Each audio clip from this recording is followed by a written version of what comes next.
చంపెను. ఇక్కడ చచ్చిపోయింది ఎవరండి? హేబేలు చనిపోయినాడు. ఇక్కడ తల్లి చెల్లి అక్క. చంపింది ఎవరు? కయ్యూను చంపాడు. ఇక్కడ ఈ ముగ్గురు పేర్లు మనం గుర్తుపెట్టుకోవాలి. ఆదాము అవ్వకు కలిగినటువంటి సంతానములో మొదటి సంతానము కయ్యూను, రెండవ సంతానము హేబేలు, మూడవ సంతానం షేతు. ఇక్కడ మనం చూస్తాం. తల్లి చెల్లి అక్క అన్న వినండి. అందుకే ఇక్కడ చదివిన మాట 25వ వాక్యంలో చదివిన 4వ అధ్యాయం 25వ వాక్యంలో కయ్యూను చంపిన హేబేలునకు ప్రతిగా దేవుడు నాకు మరి ఒక సంతానమును నియమించను అనుకొని అతనికి షేతు అను పేరు పెట్టాను. షేతు అను పేరు పెట్టాడు మూడో వ్యక్తికి.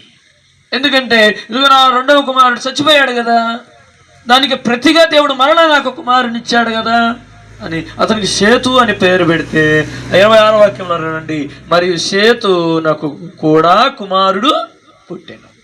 ఇప్పుడు షేతునకు ఒక కుమారుడు పుట్టినాడు, అతనికి ఎనోష్ అని పేరు పెట్టాను. అప్పుడు యెహోవా నామమున ప్రార్థన చేయుట ఆరంభమైన. చెప్పినప్పుడు దేవుని నామని మహింపరచండి.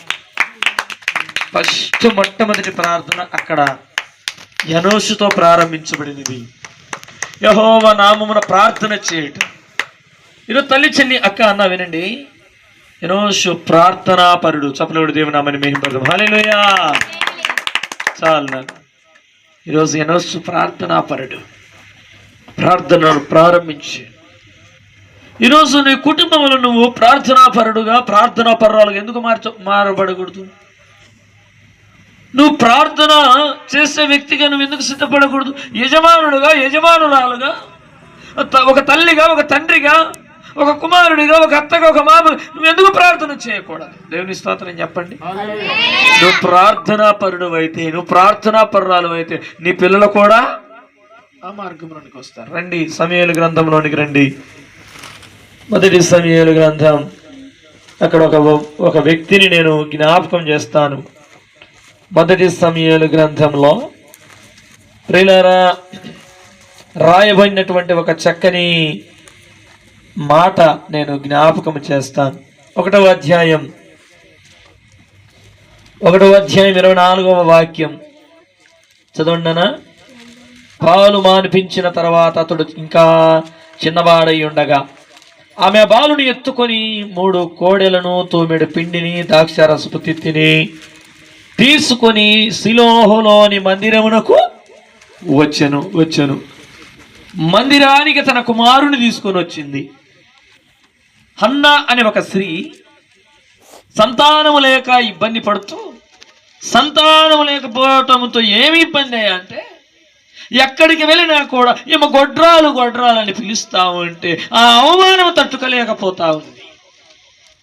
ఎక్కడికి వెళ్ళినా శుభకార్యాలకు, ఎక్కడికి వెళ్ళిన కార్యక్రమాలకు, ఎక్కడికి వెళ్ళినా అందరు పిల్లలతో పాటు వస్తే ఆమె తన భర్తతో వస్తే ఈమెకు పిల్లలు లేరు అనే ఒక మాట, ఒక నింద ఈమెను భరించలేని చేస్తుంది. ఎందుకు నాకు ఈ జీవితం, ఎందుకు నా బ్రతుకు అనే సిచ్యువేషన్లోనికి వెళ్ళిపోయి ఒకరోజు ఒక నిర్ణయం తీసుకుంది. ఏంటయ్యా నిర్ణయం అంటే, నేను మందిరంలోనికి వెళ్ళి దేవునికి ప్రార్థన చేయాలి. ప్రార్థన చేసి ప్రియులారా, ఎటువంటి ప్రార్థన అంటే కన్నీటి ప్రార్థన. దేవుని స్తోత్రం చెప్పండి. 1వ అధ్యాయం సమూయేలు గ్రంథం, మొదటి సమూయేలు 11 చివరి లైన్లో ఆమె యెహోవా సన్నిధిని ప్రార్థన చేయుచుండగా ఏలి ఆమె నోరు కనిపెట్టుచుండెను. ప్రియులారా, ఈరోజు మందిరములోనికి వెళ్ళి ప్రార్థన చేస్తుంటే దైవజనుడు గమనిస్తా ఉన్నాడు. ఏమో తాగొచ్చినట్టుందే అన్నాడు కూడా. ప్రియులారా, అంతగా ఏడుస్తా ఉంది, అంతగా బాధపడిపోతా ఉంది. కారణం ఏమిటంటే తనకున్నటువంటి ఒక బాధ, అది తొలగిపోవాలా. ఇది దేవుడే తొలగిస్తాడు. కుమారులు యెహోవా అనుగ్రహించు స్వాస్థ్యం, గర్భఫలం దేవుడిచ్చు బహుమానం. ప్రియులారా, ఇప్పుడు దేవుడు మాత్రమే నాకు ఇవ్వగలడని దేవుని మందిరంలోనికి వెళ్ళింది. నాకొక్క మగపిల్లోని అయ్యా నీకేమని అప్పచెప్తానని ఒక మొక్కుబడి చేసుకొచ్చుకుంది. సంవత్సరం తిరిగే కల్లా దేవుడు సంతానాన్ని కలుగ చేసినాడు. ఇప్పుడు కుమారుని తీసుకొని ఎక్కడికి వెళ్ళింది అంటే, ఏ మందిరంలో మోకరించి ప్రార్థన చేసిందో అదే మందిరంలోనికి కుమారుడితో పాటు వెళ్తుంది. చపలుడు దేవునామని మహింపడతాడు. చాలా. మొదటి సమయాల గ్రంథం 1వ అధ్యాయం 25వ వాక్యం. వారు ఒక కోడెను వధించి పిల్లవానిని ఏలి యొద్దకు తీసుకొని వచ్చినప్పుడు ఆమె అతనితో ఇట్లనెను, నా ఏలినవాడా, నా ఏలినవాని ప్రాణముతోడు నీ యొద్ద నిలిచి యెహోవాను ప్రార్థన చేసిన స్త్రీని నేనే. సంవత్సరం తర్వాత పోయి మరలా అడుగుతుంది, నీ యొద్ద నిలిచి నేను ప్రార్థన చేశాను 1 సంవత్సరం క్రిందట. అప్పుడు ఎంతో కన్నీరుతో వచ్చాను, ఎంతో బాధతో వచ్చాను, ఎంతో సమస్యతో వచ్చాను. నేను ఒక సంతానము లేక నేను దేవుని సన్నిధిలో అడిగాను, నాకు ఒక కుమారుణ్ణి ఇయ్యాలి. ఆ రోజు ప్రార్థన చేసుకొని వెళ్ళిన స్త్రీని నేనే అని అక్కడ దైవజనుడు అనేటువంటి ఏలి గారు ఉంటే అక్కడ మాట్లాడుతూ ఉంది. ప్రియులారా, కుమారుని వెంట పెట్టుకొని తీసుకుపోయి అక్కడ ఆ మాట చూస్తాము. 27వ వాక్యం. ఈ బిడ్డను దయచేయమని యెహోవాతో నేను చేసిన మనవిని ఆయన నాకు అనుగ్రహించాడు. చప్పలుడు దేవునామని మహిమపరుస్తారు. ప్రార్థన చేయగా దేవుడు అనుగ్రహించినాడు. అంటే ప్రార్థన చేస్తే నీకు కూడా నీ అవసరతలు తీరుస్తాడు. నువ్వు ప్రార్థన చేస్తే నీ అక్కర్లు తీరుస్తాడు. నువ్వు ప్రార్థన చేయాలంతే. నీ సమస్య ఏమిటో, నీ పరిస్థితి ఏమిటో, నీ జీవితం ఏమిటో అది దేవునికి తెలుసు. అయితే దేవుని ఎదుట నువ్వు వెళ్ళి నువ్వు ప్రార్థన చేయగలిగితే, దేవుని సన్నిధిలో నువ్వు మోకరించి ప్రార్థన చేయగలిగితే నీ కన్నీరును తుడిచే దేవుడు నేను ప్రకటిస్తున్న యేసయ్య. చప్పలుడు దేవునామని మహిమపడతాడు. నీ బాధలు, నీ నిందలు, నీ అవమానాలు తొలగించేవాడు, నీ కష్ట దినములు పోగొట్టేవాడు, నేను ఆశీర్వాదించేవాడు నేను ప్రకటిస్తున్న యేసయ్య. తల్లి చెల్లి అక్క అన్న వినండి, అక్కడే ఆ స్త్రీ అంటున్నటువంటి మాట 26వ వాక్యం. కాబట్టి నేను ఆ బిడ్డను యెహోవాకు ప్రతిష్ఠించుచున్నాను, తాను బ్రతుకు దినములన్నిటిని వాడు యెహోవాకు ప్రతిష్ఠుడని చెప్పాను. అప్పుడు వాడు, అందరు కలిసి చదవండి, అప్పుడు వాడు యెహోవాకు అక్కడనే మొక్కెను. బా, చూశారు ప్రియులారా, తల్లి మోకరిస్తే తల్లితో పాటు కుమారుడు కూడా మోకరించాడు.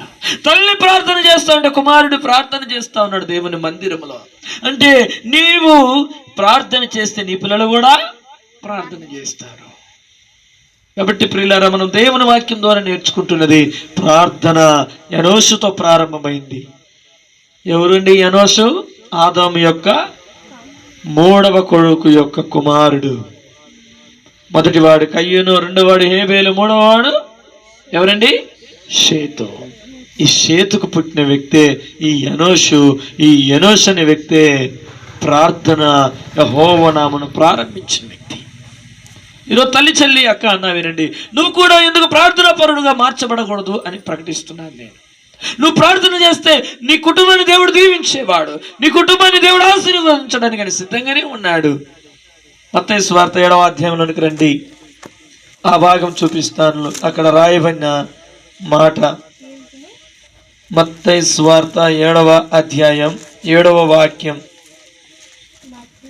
మత్తయి సువార్త 7వ అధ్యాయం 7వ వాక్యం. మత్తయి సువార్త 7వ అధ్యాయం 7వ వాక్యం చదవండి నాన్న. తీసిన వారు పేజీ నెంబర్ 8 కొత్త నిబంధనలో.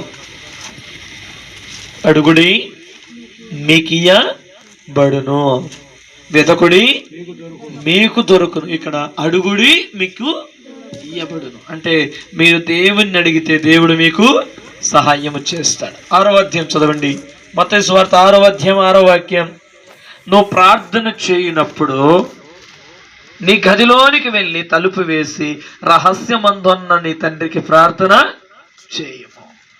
ఎవరికి ప్రార్థన చేయాలంట? రహస్యం చూస్తున్నటువంటి దేవునికి ప్రార్థన చేయాలి. మన అక్కర్లు, మన అవసరం అన్నీ తెలుసు. అయితే మనం ఒంటరిగా ప్రార్థన చేయటం నేర్చుకోవాలా, ప్రార్థన నేర్చుకోవాలా. మీ మధ్యలోనికి మైకి పంపిస్తే మళ్ళీ నాకు రివర్సే పంపించినారు. అలా ఉండకూడదు. ధైర్యంగా, కొత్త కాబట్టి ఒకళ్ళు భయపడే ఏమైనా చేయకపోవచ్చేమో కానీ ప్రార్థన చేయటానికి భయపడకూడదు. మన తండ్రికి మనము ప్రార్థన చేయడం నేర్చుకోవాలి. కాబట్టి ప్రియులారా, ఇక రాయబడింది రహస్యమందున్న నీ తండ్రికి ప్రార్థన చేయు. ఎందుకు ప్రార్థన చేయాలంటే అక్కడే రాయబడిన మాట మత్తయి సువార్త 6వ అధ్యాయం 6వ వాక్యము 2వ లైన్లో. అప్పుడు రహస్యమందు చూచు నీ తండ్రి నీకు ప్రతిఫల మెచ్చును. అంటే నీకు ప్రతిఫలము ఇవ్వబడాలి అంటే నువ్వేం చేయాలి? ప్రార్థన చేయాలి. ప్రార్థన చేయాలి అంటే నీ ప్రార్థనకు జవాబు రావాలి అంటే నువ్వు ప్రార్థన ప్రారంభించాలి. నీ కుటుంబ సమస్యలు అవి తీరాలంటే నువ్వేం చేయాలి? ప్రార్థన చేయాలి. నీ రోగం పోవాలంటే నువ్వు ప్రార్థన చేయాలి. నీ అప్పులు తొలగిపోవాలంటే నువ్వు ప్రార్థన చేయాలి. నీ బిడ్డలు బాగుపడాలంటే నువ్వు ప్రార్థన చేయాలంటే, పిల్లరా నువ్వు ఆశీర్వాదకరంగా మార్చబడాలంటే నువ్వు ప్రార్థన చేయాలి. ప్రార్థన చేయాలి. మందిరానికి పోయి వస్తే కాదు, ఒక వాక్యం చదివి వదిలిపెడితే కాదండి. ఒంటరిగా దేవునితో నీకు ఒక సంబంధము ఉండాలి. దేవునితో ప్రార్థన చేసే అనుభవాలు నీకు ఉండాలి. రహస్యంగా నువ్వు ప్రార్థన చేయటం, ఒంటరిగా కూర్చొని ప్రార్థన చేయటం, సంఘముగా కూర్చొని ప్రార్థన చేయటం, కుటుంబంగా కూర్చొని ప్రార్థన చేయటం.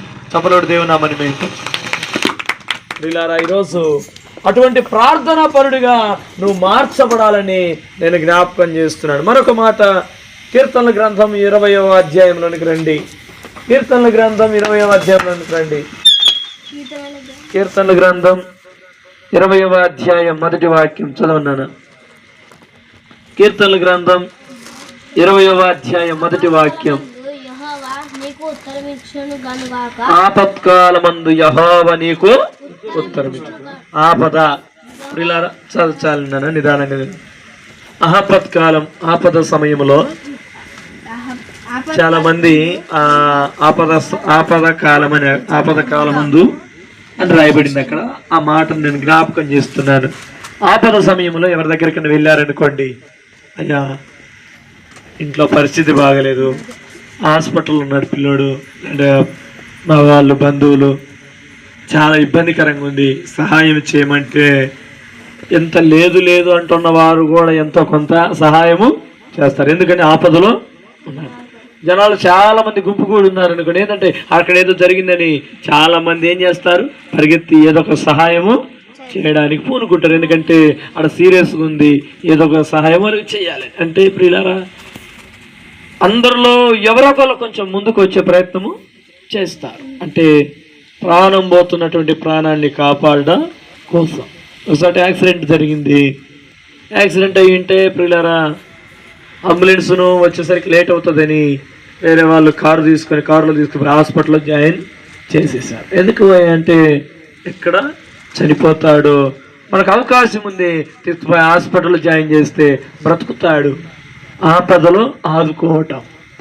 మనిషికే అంత ప్రేమ ఉండి, మనిషికే అంత ఉంటే మన ప్రాణాల పట్ల దేవునికి ఉండదంటారా? చూడండి, ఆలోచన చేయాలి. ఈరోజు చివరి దశలో నువ్వు ఉన్నట్లయితే, చివరి పరిస్థితుల్లో నువ్వు ఉన్నట్లయితే, నువ్వు ప్రార్థన చేస్తే అక్కడ కూడా నిన్ను బ్రతికించగలిగిన దేవుడు నేను ప్రకటిస్తున్న దేవుడు. చపలోడు దేవుడు నామని మేము పడతాం.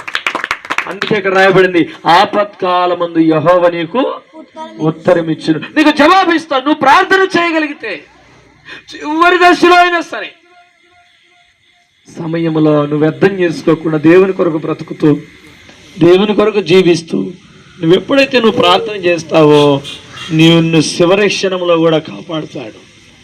అందరూ చేతులు ఎత్తే వచ్చింది, వీడి పని అయిపోయింది, మేము పని అయిపోయింది, వీళ్ళ కుటుంబం పని అయిపోయింది, ఇలా పరిస్థితులంతా అయిపోయింది అనొచ్చు. అయితే నువ్వు ప్రార్థన చేయటం నేర్చుకొని, నువ్వు దేవుని మీద ఆధారపడటం నేర్చుకుంటే అక్కడే రాయబడిన మాట, కీర్తనల గ్రంథం 20వ అధ్యాయం మొదటి వాక్యం, ఆపత్కాలమందు యెహోవా నీకు ఉత్తరమిచ్చు. అంటే నీకు జవాబును, సమాధానమును, నీకు సంతోషమును, నీకు ఆరోగ్యమును, నీకు సమస్తమని ఇవ్వగలిగిన దేవుడు.